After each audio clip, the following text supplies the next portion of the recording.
மீனவர் கண்ணீர் ஒரு நாளும் அழுகிறோமே, கண்ணீர் தெரியலையா? மத்திய அரசு மத்திய அரசு மத்திய அரசு எங்க கண்ணீர் தெரியும்? நாடகமா நடத்திய மத்திய அரசு மத்திய அரசு மீனவர் கண்ணீர் தெரியலையா? எங்கள் பெண்கள்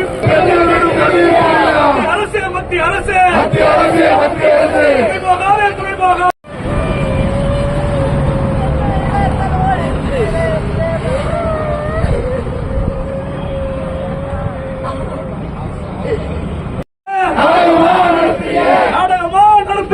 நாடகமா நடத்திய மத்திய அரசு மத்திய அரசு மீனவர் கண்ணீர் தெரியலையா?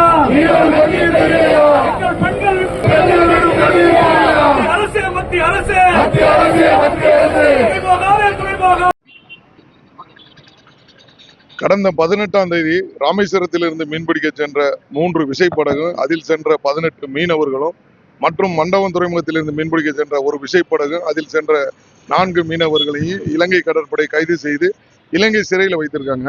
இதுபோக ஏற்கனவே சிறைபிடிக்கப்பட்ட மீனவர்கள் 60க்கும் மேற்பட்ட மீனவர்கள் இலங்கை சிறையில் 6 மாதம், 1 வருடம், 2 வருடம் தண்டனை பெற்று சிறையிலே வாடி வருகிறார்கள்.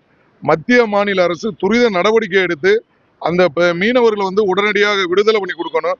அதுபோக ஏற்கனவே 100க்கும் மேற்பட்ட படகுகள் நல்ல நிலையில இருக்கிற படகுகள் எல்லாம் கடந்த 14 வருடங்களாக மத்திய அரசாங்கம் ஒரு படகை கூட எங்களுக்கு விடுதலை பண்ணி கொடுக்கல. தண்டனை பெற அந்த மீனவர்களையும் விடுதலை பண்ணி கொடுக்கல. ஆனா நாங்க போடுற ஓட்டு மட்டும் மத்திய அரசாங்கத்துக்கு தேவைப்படுது.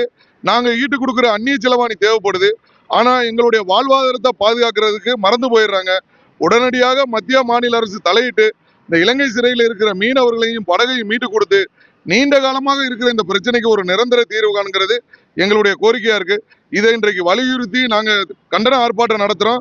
இன்றைக்கு ஒரு நாள் அடையாள வேலை நிறுத்தம் பண்ணியிருக்கிறோம்.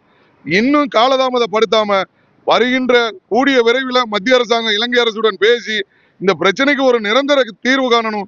இலங்கை சிறையில நோய்வாய்ப்பட்டு கஷ்டப்படுற அந்த மீனவர்களையும் நல்ல நிலையில உள்ள படகுகளையும் எங்களுக்கு மீட்டு தரணுங்கிறது எங்களுடைய கோரிக்கை.